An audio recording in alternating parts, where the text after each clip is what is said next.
Hello and welcome to Breakthroughs with Bree, where we are discussing all the topics that create extraordinary breakthroughs in our personal and spiritual development journeys. I'm Bree, otherwise known as Healing with Bree, and I'm a spiritual coach and Akashic Records channelers who helps sensitives and intuitives connect more deeply with their hearts, intuition, and souls, and teaches people how to process and alchemize the fears and beliefs that hold them back from living in their authenticity and purpose. You're in the right place if you like to hear about spirituality, psychology, healing, consciousness, manifestation, developing your spiritual and intuitive gifts, and living from your heart and soul instead of from your fears and ego. I hope you enjoy this episode.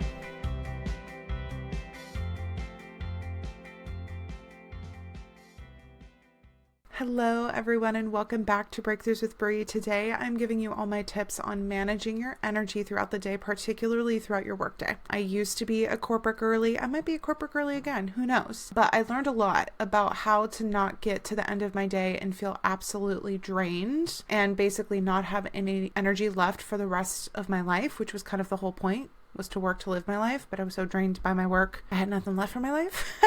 And this is something that I work with a ton of my one-on-one coaching clients with. So I figured I'd share the love, I'd share the wisdom here, and give you some of my top tips that helped me and are helping my clients get to a place where they can go to work, they can act with integrity, they can give genuinely their heart to what they're doing, but not give every single piece, every single percent, every single unit of their energy, and therefore still have some left for themselves. You know, just a reminder that I have my April and May single session times posted. So if you want to do an Akashic activation channeling session with me, aka get all plugged into your soul records, your soul contracts, do an energy activation with the Akashic record keepers, you can book that, or you can book a full tarot reading with me. You can ask the cards some questions, get some Q&A, get some spreads, some forecasts. And that is available either by the link in my show description or on healingwithbree.net. I only have a handful a month and they're open for April and May now. Let's chat about this. I find that when we are going through some sort of healing, spiritual awakening journey,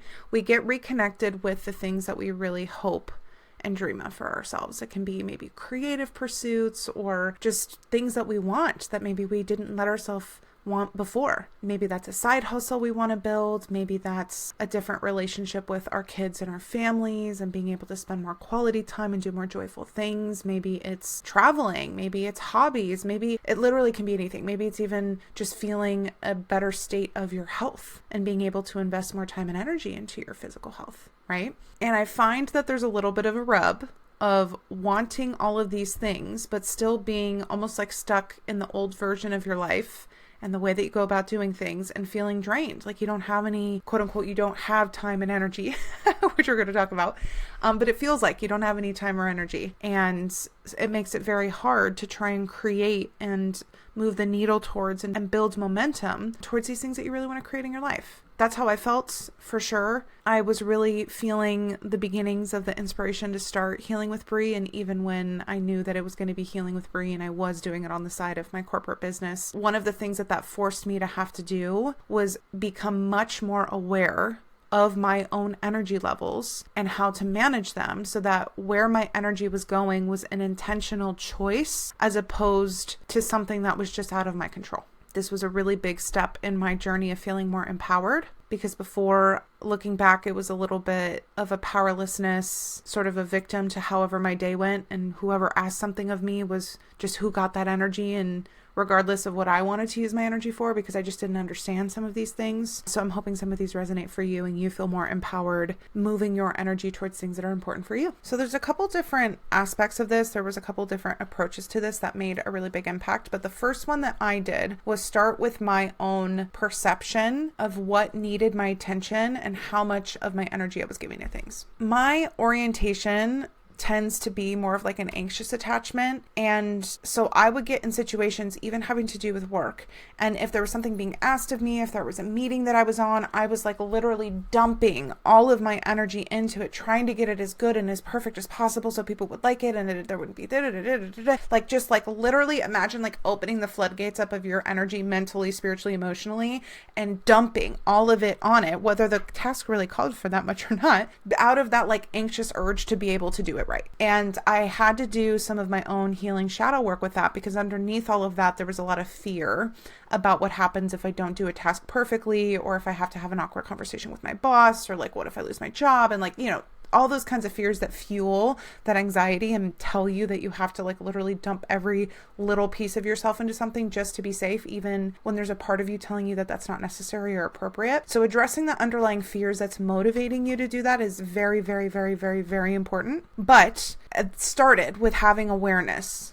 Just noticing, observing that, especially in work-related or high-stress tasks, it's like the floodgates were open, every single thing got dumped, and then my tank was left on empty. Once I had awareness for that, I literally imagined like not opening up the floodgates and having it be like a fire hose where you can change like how much water comes out of the nozzle, and only maybe giving a task like 40% of my energy, or if it was a really easy task or like an inconsequential task, maybe 10% of my energy. Or if it was in a meeting, being a little bit more energetically stable in myself, maybe a little bit more distant, especially being so sensitive. Me being really in it was me being almost like enmeshed with what was happening, right? Like keeping a little bit of my energetic distance to maintain my own energy, and almost like observing things, still participating, but observing instead of pouring everything out into it. Maybe that represented me giving it kind of like 50% of my energy, instead of, again, that like 100% everything's getting dumped into stuff, like keeping some in reserve throughout my day.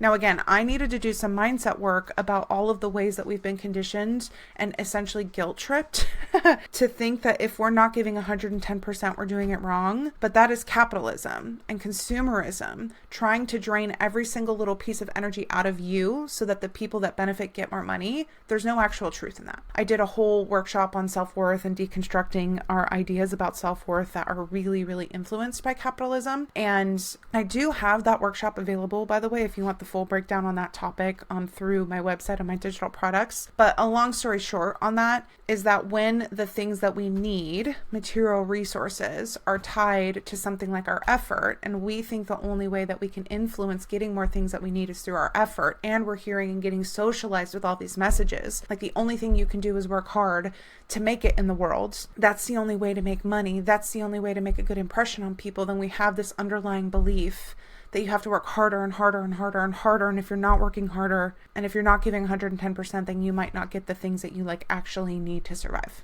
It's a complex thing. But what I'll just say for this is that I had to decondition this idea that my employer somehow owned my energy, like they were somehow entitled to 100% of my energy. Absolutely not, especially not for what they were paying me. Like if you're not paying me millions of dollars, then you do not even have the majority of my energy. Nope. Because with that millions of dollars, I could invest in people to help me with things that would usually take up my energy. So it makes sense to give you more of my energy. But if we're not in that range, you don't own my energy. Well, you don't own me, and nobody owns you. Nobody owns you. Please hear that. But like the exchange doesn't make sense.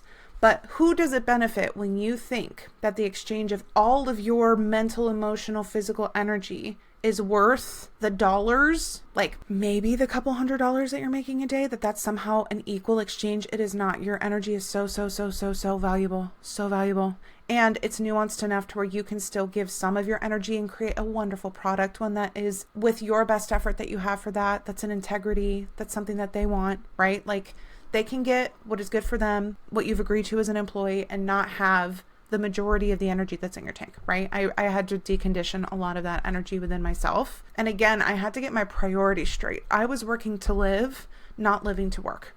And if you still have a part of you who, again, is looking at it through this, like, I'm always going to chase a carrot and I'm a career person and da-da-da-da-da. If that's authentic to you, obviously honor that. But most of the people that are listening to this podcast, what I'd guess is that while your career might be a place that you enjoy investing energy and that you find fulfilling, that really it's also helping accomplish a purpose of, again, that exchange of resources so that you can go on and live your life. You can have a home and experiences with your loved ones. You can do the things that you want to do and make choices you want to make, right? The point is your life. The point is the choices you want to make. The point is the experience you have within your own skin.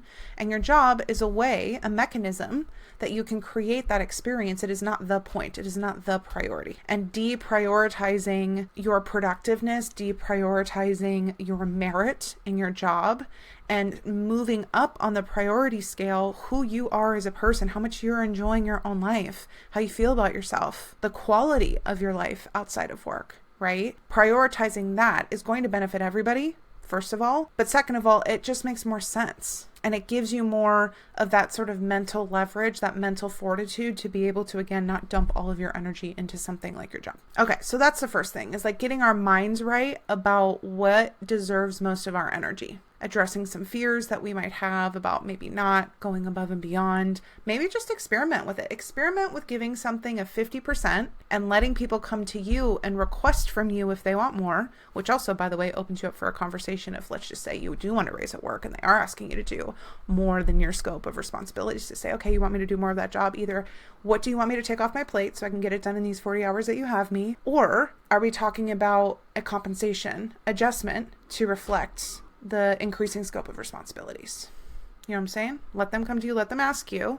And most of the time, they're probably not even going to ask. They're probably not even thinking about things in as much detail as you are, right? Which again, is a reflection of that energy didn't need to go to that place, didn't need to go to that task quite as much. Okay. So let's go to the next thing. I would say for most of the people that are listening to this, again, you identify as sensitive. How I categorize what being sensitive means is that you're noticing things in greater detail. Okay. You're taking in more quantity and kind of like a higher quality of sensory data through your nervous system, right? Now, this is actually literally through your 5 senses, but this is also through your nervous system and the energetic input about what's going on around you too. You could say your psychic senses. Now, if you think about our nervous system, our bodies, our brains, almost like a computer, it's like we're running more data through the system than other people do. Like the computer gets hotter, right? Now, I know computers are usually plugged into the wall, but let's just say a computer was running on a battery, which is a little bit more similar to how our bodies work, right? Your system is running more data during the day than other people. Your battery is getting drained at a faster rate than other people. Now, a benefit of this is you have more information to work with because you're observing more information. We love that for us. I think being sensitive is a fucking superpower. It's a gift. I love it. But it's important to acknowledge the physical impact that it has and be able to manage that. So again, we are in an empowered state about our own sensitivity. So when we acknowledge that our body and our nervous system is running more information and that is something that drains the battery, it's really important to start learning how our levels of stimulation during the day are happening and how we can manage when our body is getting overstimulated and decompress so that we're not zapping the battery. Everybody has their own elements of sensory stuff. I have some clients who are very, very, very sensitive from their auditory, like from hearing, and noises are like just drive them crazy. And this is not like a character flaw of yours. It's just something about the way that your body works. You got to work with your body on this. There's nothing wrong with you, right? And even doing something as simple as wearing really good noise canceling headphones during the day to bring down, lessen the amount of information that your brain and body is having to run through your auditory channel, decreases the amount of stimulation you're getting during the day, therefore is not zapping the body, aka is not sending you over the edge and making you feel like you're a crazy person that wants to kill people at the end of the day. You know what I'm saying? Something just as little as that is helping you manage the level of stimulation you're having during the day. Another thing is that we're looking at these computers all the time.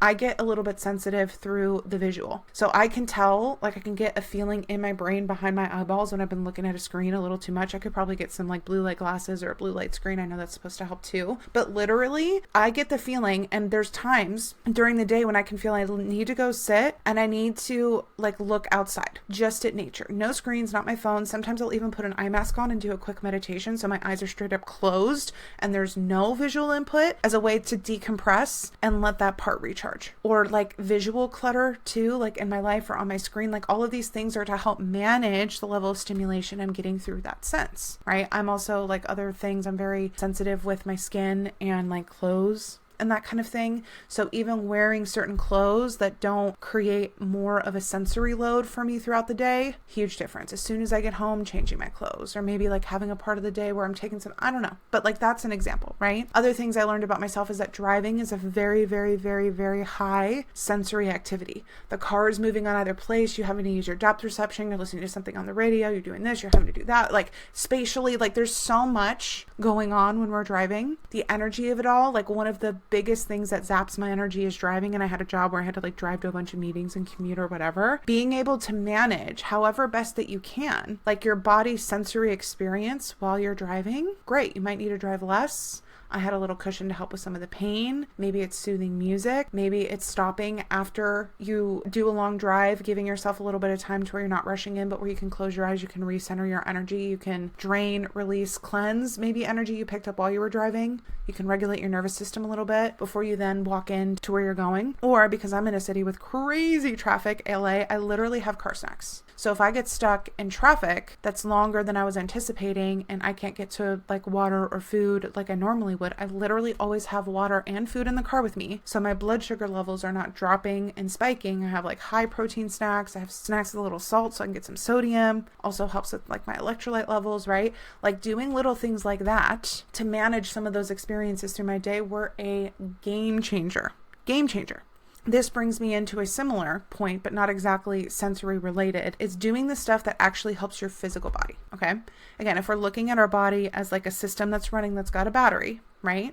It's trying to manage its energy levels for you. Our body is so smart and that it does that. It is trying to figure out where to put different units of energy throughout your day. And it's using units of energy to do the activities that you are doing. You need to help this battery, this computer system run optimally and keep the tank full. Okay? It's one of the few things you have to do for your body for it to be good. You need to eat. You need to eat. You need to drink water. You need to do as best as you can to meet the nutritional needs of your body, or else you will feel like crap. Your adrenals will have to come online to help supplement the lack of energetic input that it's getting, aka calories. Calories are just a measure of energy. It is having to basically try and balance out with pumping your body with all of these hormones that deteriorate the state of your body. Leave you at the end of your day feeling wired and tired, right? Because you are not eating. Please eat. Plan your days. Bring the snacks. I know that can be such a time suck. They have meals delivery services. They have so many different options for this, but you need to feed your body throughout the day food that energizes your body, which means you get to experiment a little bit. There was a thing for me where I would be hungry, but the foods that would be easiest to get actually made me feel tired. So I had to learn also what foods do really well to help me stay energized and not weigh me down, versus at the end of the day, maybe I need a meal that helps ground me a little bit. Maybe it's okay that meal at the end of the day is a little heavier, right? Experimenting with what helps my body feel good and what helps optimize all of those things that it's doing during the day and helping keep the tank full so that it does not have to tap into my adrenals to keep moving, to survive, to push past the boundaries that it's told me that it has. Game changer. I put in this category staying hydrated too, because literally the water that you're drinking is helping your body push blood and circulate all the things that you need through your body. All of the little micro macronutrients that every single one of your cells need to do their job, for your digestive system to work, for stuff to get pumped up to your brain. The vehicle that it's using to get to all of those places is the liquid in your body, aka the water that you're drinking. Please drink water. If you're drinking a lot of water, like I tend to do, I found a mineral electrolyte dropper, because some of the electrolyte packets, like there's a lot of sugar and, natural flavors that I just wasn't feeling was necessary for me to have multiple times a day. I found a dropper on Amazon, and it's like a bottle that has tons of servings for like $20. And yes, because I'm very sensitive, in regular water I can taste a little bit of it, but if I put it in anything that has any sort of flavor, a latte, a tea, if you have a soda, or like some of these flavored waters, like you can put it in a smoothie, sometimes like even like an applesauce or something, like you put it in there and you have electrolyte, sodiums, and minerals that your body needs. So nourishing. Treat the body nice. She's doing a lot for you. Okay, so that was the second thing that made a huge, I guess second and third thing that made a huge difference for me, is understanding the levels of stimulation I was getting through the day, and not only trying to manage them and decrease them, but like trying to decompress at different points during the day. I had a client who, again, she's in a very high stimulation environment that she has to work in, and she's taking a lot of meetings, and her fields and bodies are so sensitive, and she's trying to get to the end of the day and not feel like absolute crap, and then having to reach for coping mechanisms that are very extreme, because her body is so extremely dysregulated by the end of the day, right? And the guide's advice for her was literally like from 7 to 9, work in this big place and then take a break. Like either go sit outside or go sit in a conference room by yourself, literal space, like physical space around you where your fields and your bodies are not having to absorb and circulate other people's energy. Space, turn off the lights, work in there for an hour. Go back, take your meetings, and then take your lunch. Like actually take your lunch. Leave the place, leave the big lights. again, go decompress, then come back to your meetings and then take a break, right? Being able to take a break and help your body, give your body space to decompress and do what it does, helps you not get to the end of the day and feel like everything is overflowing. And again, you are one straw on that camel's back away from going absolutely crazy. So here's another tip that, again, is not dissimilar to all of these things that was really helpful for me. When I incorporated a lot more body check-ins throughout the day and like actually listening and following what my body and intuition was guiding me to put my energy towards. Now, this is going to sound radical. Again, if you're at like a corporate job where like you have meetings get put on your calendar, maybe you don't feel like you have a lot of control over your schedule, exert authority and control over your own schedule where you can. One of the things that I would do is I would like write a list of some of the tasks that I felt like, I wanted to do that day. Of course, if there were associated deadlines or whatever, like I would write it out, I'd look at it and I'd kind of ask into my body, like, where does my energy want to flow right now? Like, what do I want to do? What's a way that I can make it the most fun? Is it a fun song I could put on? Could I get on a Zoom meeting with a coworker who I really like co-working with? Or if you're in an office, go sit with them, or a part of the office that, maybe has like a good vibe or something. I don't know if that's available to you guys, but what task do I want to do? You might have a fear that like your intuition is never going to flow to the task that your brain has decided you're supposed to do. I have not found that that's true. Now, if I have a lot of fears or anxieties around a task, then sure, my intuition might, the feeling of what I want to do might not end up being the things that I'm afraid of, but really that's more about me needing to manage my fears and my intuition not guiding me towards things that are good. Again, there's always going to be that aspect of if you have a lot of fears underneath something that you need to manage that, because one of the biggest energy drains that we have is anxiety, is fear. So if you have this undercurrent of fear about every single thing you're doing all day, no wonder you're feeling drained. You got to attend to that. You got to manage that, right? That makes a really big difference when you have really effective ways to soothe yourself and your anxiety so that your body is not running in that state of dysregulation. But anyway, back to consulting your body. What task do you want to do? And start with that. Things in motion stay in motion. So once you get moving, it's probably, easier to just kind of stay in the flow and ask yourself, what do I want to do next? What do I want to do next? What do I want to do next? And if you are in a day where you feel like your energy, is kind of feeling a little funky, or you're feeling a little like introspective, and it's like not a day where you want to take meetings, trust your body and reschedule the freaking meetings. If it's not key critical, just ask your coworker, hey, could today's meeting be an email, or can we reschedule this to tomorrow? Like, trust the flow of the energy in your own body, because sometimes it's even responding to like a collective flow of energy. And I find that we can drain ourselves fighting the natural flow of things as opposed to just surrendering and getting on a floaty and riding the lazy river down, right? So I think finding a little bit more flow with where your intuition is guiding you to put your energy, where your creative flow wants to go to your tasks, can save where we're wasting energy fighting the natural flow of what we want to do because our brain has decided what we should do instead of trusting our body and our intuition about what we want to do. This also came along with me actually learning how to prioritize things in my life. I really had to learn the answer to that one. I guess this can be another point, is I had to learn this, and for almost every single one of my clients who's come to me with this issue of feeling like so tired and needing more energy, is the amount of things that I was expecting myself to do were literally unrealistic. And I had all these reasons about why they needed to get done, and they had to be like this, and I couldn't get help, and I had all these stories basically defending what I was doing, but my body was telling me by the fact that I was so fucking tired all the time that it was unrealistic. And if I even sat down one day and I wrote down the tasks and I wrote approximately how much long it would take for them to be done, and this wasn't just at work, this was like for my personal life, like the amount of times I wanted, in an ideal world I'd work out this many times, and I'd meditate, and I'd clean, and I'd cook, and I'd do all these kinds of things.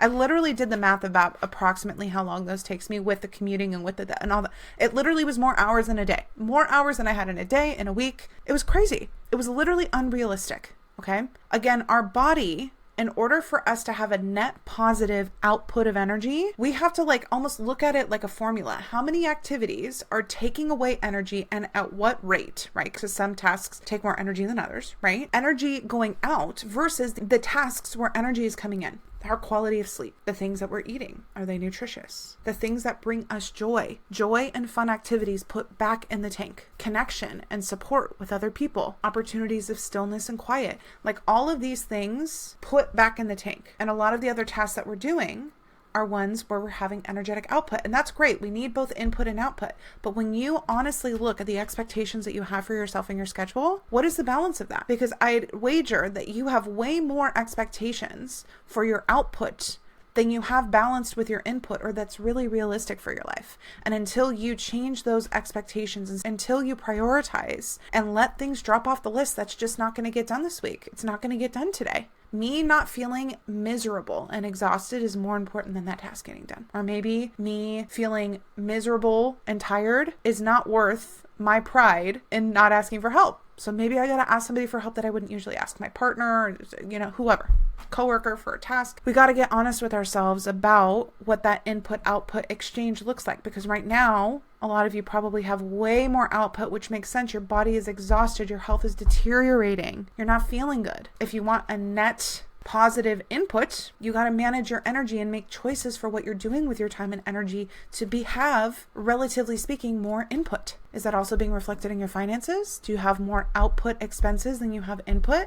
These things reflect each other. They reflect each other. It's an energetic thing. Okay, so getting honest with myself about expectations and priorities was another big thing that made a huge difference. And I just had to cut things. I had to ask for help. And look, it's all worked out. It's all been fine. We're still here standing. Everything's okay. But I had to learn, and I had to be open to that. My little Virgo earth sign would be a little stubborn about how things were sometimes. And I had to let that go, because what was more important to me was learning how to be well and learning how to be joyful. And finally, what are you doing in your free time? What are you doing in your free time? I ask this again to create more awareness about what we have to work with than to shame anybody, because there's no reason to shame. There's no need to shame yourself. But I had to have a moment where I looked at, okay, how many hours do I have outside of my workday, right? Let's just say I log on at 9 and I log off at 5 if it's a remote job. But if it's not a remote job, then you got to think about all the other things. You got to think about the time that it takes to prep your meals, or the expense of paying to go out to eat. You got to think about the time of commuting, getting ready, like all that kind of stuff, right? So, getting ready you do if you're remote too, most of the time.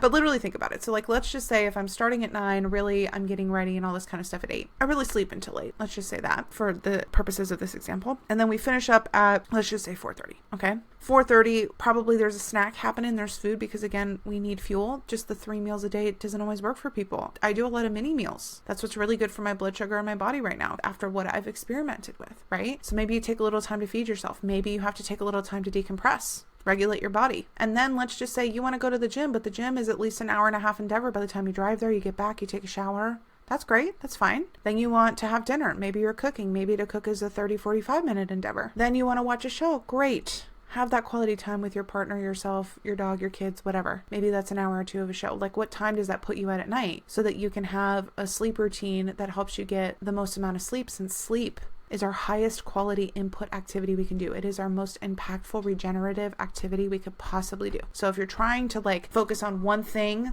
that's going to increase the amount of input, it's definitely going to be your sleep, and it's definitely going to be your nutrition.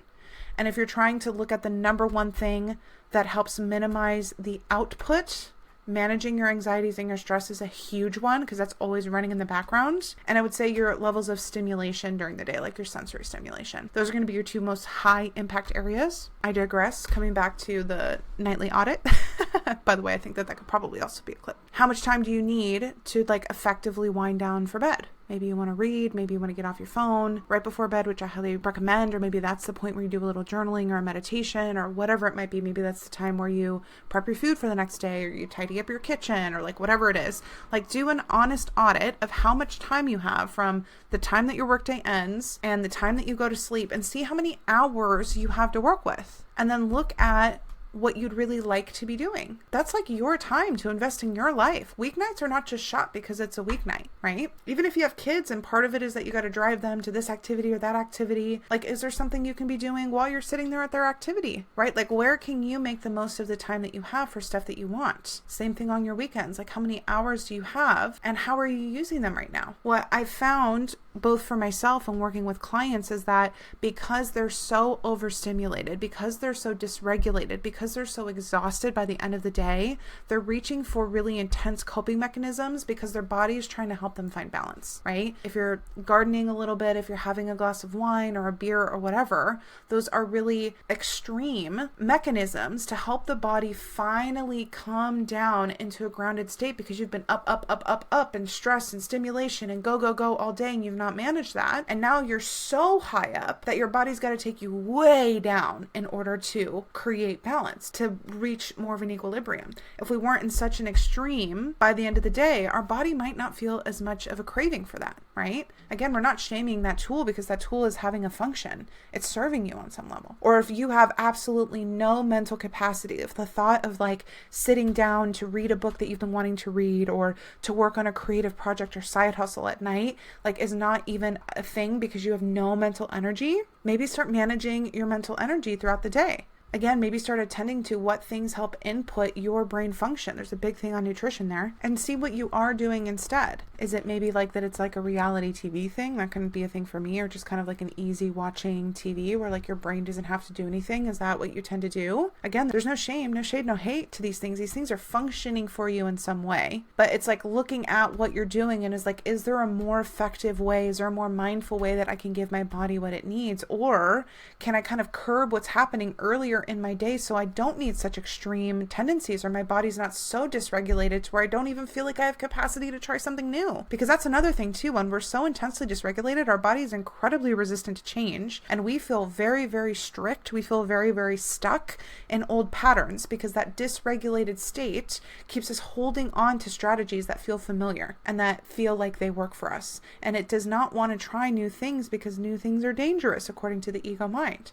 Right? Our body has to have some level of capacity of regulated resources to be able to try new things. So maybe you not being able to try new things in your routine is because you were literally so overstimulated. You were so overdone. So again, if you look at your schedule, not based on what your brain is telling you you should do, but what your body is telling you that you need or that you want, how do you manage your time differently? Can you trust that what your body's leading you towards is actually something good, and that maybe your brain doesn't have the right equation here? There might be some like really big life changes for some of you in order to really try this on. I would experiment with small things and see if it works, and if it doesn't, then you might need a big overhaul, because let me tell you what, you making an overhaul now when you are getting the signals that something's not working might be better than your body manifesting really intense physical health symptoms or really intense things happening in your life to pull you out of something that's not working. I've definitely seen that happen, where all of a sudden the health has gotten so bad where they have to take a sabbatical. Like literally they can't work because their body told them, whispered like, this isn't working, we're too tired, we're overdrained,